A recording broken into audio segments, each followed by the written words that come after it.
What are you doing? My dad's car. Please don't, officer. Stop. I can't find it. Relax. Stop. The Monroe County Sheriff's Office in Wisconsin received a call from staff members at the county courthouse in the city of Sparta on December the 17th of 2022. Dispatch was informed that a woman who'd only recently been released from custody was spotted trying to break into cars parked outside the courthouse. Jail staff monitored the situation while awaiting the arrival of deputies. As an officer approached the subject, identified as 31-year-old Rebecca Nichols, she tried to ignore him and walked away. He addressed her by her first name, at which point she became agitated and said she'd only been trying to get into her brother's vehicle, which was untrue. The policeman eventually caught up with her and she initially stopped retreating, but she then started pulling on the door handle of yet another nearby car, so he moved to place her in handcuffs. Nichols proceeded to continually pull her arms away, ignoring the officer's commands to calm down and stop resisting. According to subsequent reports, the unruly woman had only been released from custody a few hours before her contentious police encounter. She had reportedly faced several counts of bail jumping for violating her court-ordered GPS restrictions. Nichols continued her defiance as she was escorted back into the courthouse and throughout the ensuing booking process, at certain points striking and slapping the officers as well as jailhouse employees. In the wake of her eventful day at the Monroe County Courthouse, Nichols faced a felony count of attempted battery by a prisoner and a litany of misdemeanor counts including disorderly conduct and attempted entry into a locked vehicle, in addition to her previous counts of bail jumping. She was later released again on a $500 cash bond, but because of subsequent violations was issued a bench warrant and taken back into custody. Her cash bond was subsequently elevated to $1,000. Number 6. Luke Hawks. On November the 8th of 2022, 28-year-old Luke Hawks was traveling down the A38 Taunton Road in Bridgewater, Somerset, England, at unlawfully high speed. After Hawks ignored a traffic light, his Ford Transit blazed into the intersection of the A38 and St. John Street, barreling into the side of a white Citroen. The vehicle Hawks collided with was occupied by 19-year-old Bethany Branson and her best friend, who was driving. The pair had reportedly gone out for a milkshake when the accident occurred. Branson was thrown from the car as a result of the violent impact and was later pronounced dead from the catastrophic injuries she'd sustained. When law enforcement arrived on the scene, Hawks was extremely agitated and verbally abused the officers who moved to arrest him. He refused to complete a breathalyzer or swab test for drugs and alcohol and was even recorded saying, "I hope I killed someone." The Wadham Close resident was reportedly out on bond at the time. He'd previously been arrested for unrelated offenses and was rushing to get home before his court-mandated curfew when he plowed into the innocent motorist. Arresting officers also stated that Hawks smelled of alcohol when they encountered him at the scene. In court, it was revealed that earlier on the day of the accident, the man had been involved in yet another traffic collision further up the A38 near the Showground roundabout. 3 additional people, including Hawks himself, were left with minor injuries as a result. In January of 2023, he was jailed for 10 years after admitting causing death by dangerous driving and failing to provide a specimen. He was also disqualified from driving for a period of 12 years and 7 months. Number 5. Elizabeth Long.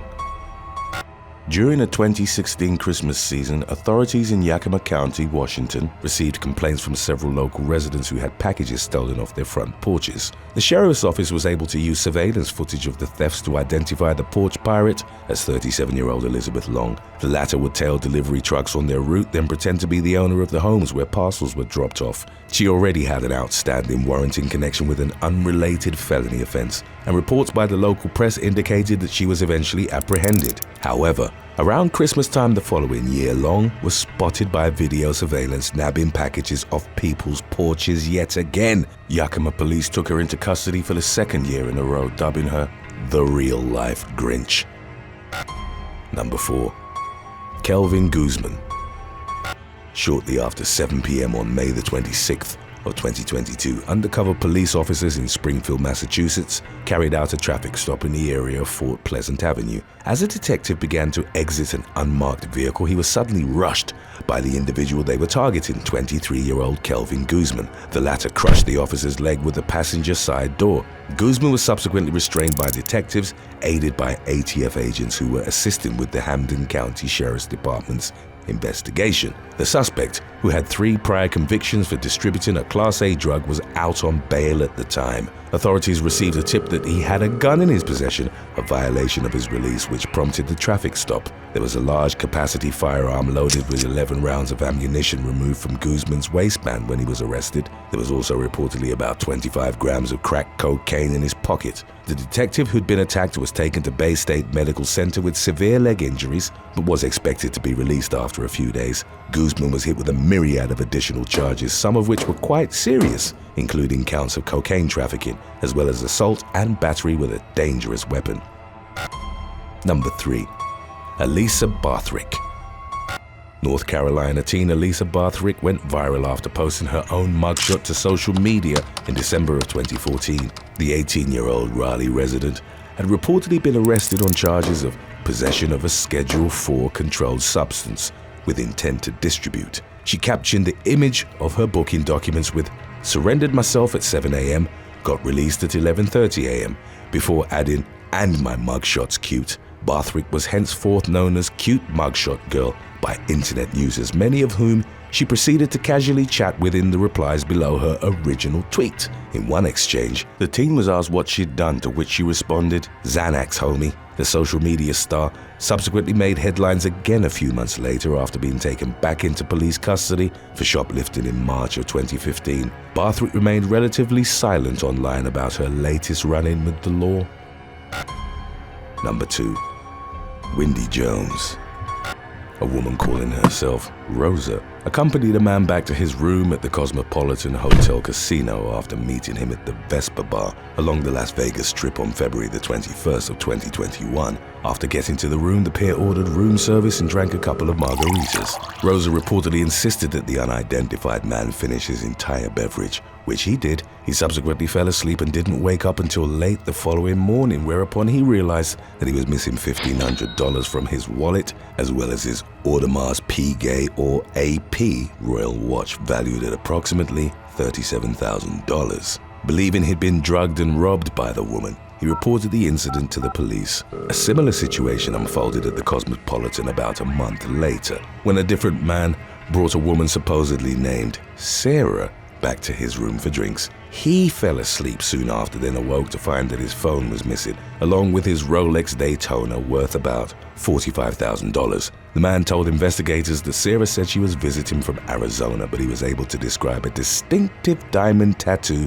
he noticed on her stomach, as well as large tattoos on her chest and leg. The description enabled Las Vegas police to identify and arrest 23-year-old Wendy Jones in connection with both thefts. She was taken into custody on April the 4th, but declined to speak with investigators and was subsequently released on bond. Prior to Jones's arrest, the police received a call from a man who claimed to have been targeted in a similar scheme as the young woman's previous 2 victims. They weren't able to link her to the third crime until later on in April, when she was arrested for a second time. The latest theft had occurred on March the 31st, when Jones, once again calling herself Sarah, met a man at the Wynn Hotel Casino. The pair subsequently went to a nearby hookah lounge where Jones allegedly insisted that the man have multiple drinks. He told police he didn't remember much from the night after that, and later woke up in the valet area of the Venetian Hotel Casino. For her spree of druggings and thefts, Jones faced 3 counts of felony grand larceny. The authorities indicated that Jones might have additional victims who were too embarrassed to come forward. If you hadn't seen our earlier video about when career criminals go wrong yet, then you can stay tuned after number 1. It's coming right up. Number 1. Timothy Fry. Early on December the 13th of 2014, a man was run over by a car in the parking lot outside Lil Dallas Bar and Grill, north of Fairgrove in Dallas County, Missouri. The victim, identified as Corey Arthur, died at a Springfield hospital 15 days later. Eyewitnesses claimed that the individual who'd collided with Arthur had subsequently attempted to run someone else over before hitting a metal post with his SUV and speeding off. The vehicle was later found at an impound lot after it had been abandoned in the Roundtree neighborhood of Springfield, east of Missouri State University. In January of 2015, a search warrant enabled investigators to collect DNA samples from the SUV's steering wheel, driver's side door handle and light switch, as well as an energy drink container. The suspect was identified as 25-year-old Timothy Fry, a repeat offender. By that time, the man had already been incarcerated multiple times and was currently on parole for a 5-year prison sentence for burglary and endangering the welfare of a child. He was indicted on charges of second-degree murder, assault, and leaving the scene of an accident in connection with Arthur's death. Fry later pleaded guilty to manslaughter and was consequently sent back to prison for 15 years. Number 7. Matthew Joseph Medlin. On May the 12th of 2020, a 36-year-old man broke into a snack shack at a railway station in Portland, Oregon. The suspect, later identified as career criminal Matthew Joseph Medlin, was spotted by members of transit police, who immediately gave chase. Medlin fled into a nearby supermarket and hid himself in the stockroom, but was eventually tracked down and confronted by law enforcement. The man then concealed his hands underneath his jacket and threatened to shoot the officers, who ultimately neutralized him by firing their tasers at him. They subsequently brought the suspect into custody, whereupon they discovered that he hadn't in fact had a weapon in his possession at the time of the break-in, charged with burglary, criminal mischief, disorderly conduct, and resisting arrest. Medlin was booked into the Multnomah County Detention Center on a $16,500 bond. In the incident's aftermath, a series of mugshots from Medlin's past arrests surfaced online, with many commenting on the gradual devolution of his physical appearance, as he added tattoos and other markings to his face over time. Medlin's initial arrest reportedly occurred on his 18th birthday in 2002. At that time, he had no tattoos and was perceived as a normal-looking person, in stark contrast to his menacing appearance in his 2020 mugshot. Number 6. Dwayne Adrian Johnson. At about 5:30 p.m. on Christmas Day 2016, Washington, D.C. actress Trisha McCauley, who most notably appeared in the 2006 dance drama Step Up, got into her two-door Toyota Scion to drive to a holiday party being held at a friend's house in the city. When the 46-year-old never showed up to the party, she was eventually reported missing, and the Metropolitan Police Department promptly set a widespread search effort into motion. Then shortly after 11 p.m. the following night, investigators found McCauley's car parked outside of a pharmacy. Upon entering the store, officers encountered 30-year-old career criminal Dwayne Adrian Johnson, who reportedly had the key to McCauley's vehicle in his pocket. The car was subsequently searched, at which point the actress's lifeless body was found in the back seat. Johnson, who also had the victim's credit cards in his possession, was arrested on suspicion of committing her murder. During the ensuing police investigation, it emerged that Johnson had forced his way into McCauley's car while she was driving to her friend's Christmas party. He then proceeded to assault the woman, after which the two became engaged in a physical struggle that resulted in her clothing being ripped and her nose fracturing. Johnson ultimately took the scarf McCauley had been wearing and used it to fatally strangle her. In September of 2017, the man pleaded guilty to first-degree felony murder, and he was consequently sentenced to a prison term of 30 years, which was ordered to be followed by 30 years of supervised release. Number 5. Tyrell Rollins. On April the 23rd of 2020, a vehicle driven by Tyrell Rollins was pulled over by the police in Plant City, Florida, for having excessively dark tint on its windows. 27-year-old Rollins subsequently fled the traffic stop, reportedly reaching speeds of up to 93 miles per hour as he attempted to escape through the nearby neighborhood. Although officers initially chased after the suspect, they ultimately called off their pursuit because of his erratic driving. Shortly thereafter, Rollins ran through a stop sign at a dangerously high velocity and plowed into a car being driven by 53-year-old Amanda Renee Holmes Williams. The latter, a Plant City grandmother who'd been going about her everyday life when the crash occurred, was reportedly killed on impact. Rollins ran from the scene of the accident without stopping to render aid to the victim. He was found hiding in the backyard of a nearby house later that day, and he was then taken into custody on a myriad of charges, including third-degree murder, fleeing and attempting to elude a police officer, and vehicular homicide. In February of 2022, Rollins was found guilty on each of the charges levied against him, resulting in a sentence of 30 years behind bars. It marked the third time he'd been sent to prison during his career as a criminal. Prison records indicated that Rollins had been incarcerated for aggravated battery and other offenses between March of 2015 and August of 2018. Number 4. Olivio DeLeona. Career criminal Olivio DeLeona was released from Massachusetts State Prison in early March of 2018 after serving as a cooperating witness for Plymouth County District Attorney Timothy Cruz. Then in October of that same year, the 31-year-old man became the target of surveillance by Brockton police, who'd received a tip that he was planning an armed home invasion along with 2 accomplices. At about 8:30 p.m. on October the 22nd, officers began watching a black BMW driven by Leverone. They eventually conducted a motor vehicle stop, whereupon they found items stolen from a house that had been burglarized earlier that evening inside of Leverone's car. The latter and his accomplices were arrested on charges of receiving stolen property, to which they each pleaded not guilty during their arraignments the following day. Leverone resurfaced on the radar of New England law enforcement in February of 2021 when it was reported that he'd been involved in a deadly shooting outside of a car wash in Pawtucket, Rhode Island. The victim, named as Julius Bell, was found suffering from a critical gunshot wound to the head. He was rushed to a nearby hospital where he was ultimately pronounced dead a short time later. A preliminary investigation into the matter uncovered that the shooting had been precipitated by an argument between multiple people, although initial reports didn't specify whether Bell had been involved or had only been a bystander. Leverone faced several additional charges in connection to the incident, including murder, conspiracy to commit assault with a dangerous weapon, discharging a firearm during a violent crime, and conspiracy to carry a pistol without a license. As of the latest available updates, the career criminal was still awaiting the commencement of his case's legal proceedings.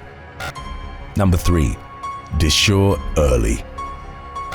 Shortly after 10 p.m. on April the 21st of 2017, a police officer was dispatched to a parking garage overlooking the Florida State University Collegetown apartment complex at 815 West Madison Street in Tallahassee. Upon his arrival, the officer reported he found a male suspect performing lewd acts on himself near the garage's north guard wall. The man was ordered to put his hands up, but instead began walking away from the officer before urinating on the ground in between 2 parked vehicles. Upon his subsequent arrest, the suspect, identified as Deshore Early, told the police that he'd gone to the garage to urinate because all of the nearby businesses had already closed for the night. In the wake of the incident, it was reported that while Early had been performing the lascivious acts at the garage, he'd been peering through the open window of a neighboring apartment, in which he could see a woman changing clothes. Early was consequently taken to Leon County Jail on charges of voyeurism and indecent exposure.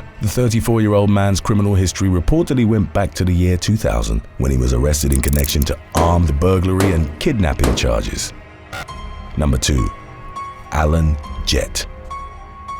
The police in Cranston, Rhode Island, received reports of a series of break-ins at local businesses committed during the nighttime hours between January the 10th and January the 17th of 2022. According to subsequent reports, investigators quickly determined that the burglaries had been carried out by a single male suspect who had approached the businesses on a bicycle before gaining entry by smashing through their glass storefronts. After pilfering money from the cash registers, the man would flee back to his nearby residence prior to the arrival of police. Detectives ultimately identified the alleged thief as 64-year-old Alan Jett, a local resident with a lengthy criminal track record dating all the way back to 1979. The Cranston Police Department executed a search warrant of Jett's home, where they seized evidence linking him to a total of 6 break-ins. During their sweep of the residence, Jett reportedly became uncooperative and struck an officer in the face, at which point he was taken into custody. He faced several charges, including multiple counts of breaking and entering a business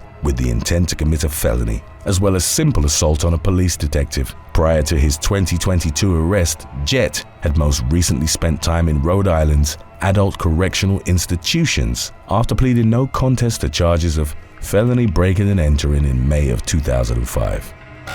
Number 1. Assamad Nash. New York City resident Christina Una Lee returned to her 6th-floor apartment on Christie Street in Chinatown in the early morning hours of February the 13th of 2022. As was captured by the building surveillance cameras, the 35-year-old woman, a creative producer for the online music platform Splice, was followed inside by a hooded man wearing a gray sweatshirt. Minutes later, a neighbor contacted the authorities after hearing Lee repeatedly shriek, "Help me! Call 911. NYPD officers responded to the scene and came upon the suspect, Assamad Nash, covered in blood. The 25-year-old man, later identified as a homeless career criminal, allegedly tried to flee by way of the fire escape before barricading himself in the apartment. The NYPD's emergency service unit ultimately forced their way inside, at which point they found Nash hiding under a bed. Officers also discovered a bloody knife that was determined to have been used to brutally attack Lee, who was found in her bathtub, bleeding from multiple wounds to the body. The homeowner was ultimately pronounced dead shortly before 6 a.m., roughly an hour and a half after she'd been first accosted by Nash, who was taken into custody on murder charges. It subsequently emerged that he had an extensive criminal rap sheet dating back to 2012 that included arrests for petty crimes and robbery, the latter of which investigators believe to have been the primary motive behind the deadly home invasion. Nash was reportedly scheduled to appear in court on July the 18th of 2022. Thanks for watching. Would you rather get mugged by a repeat offender out on bond or fall for the same telemarketer scam twice in the same week? Let us know in the comments section below.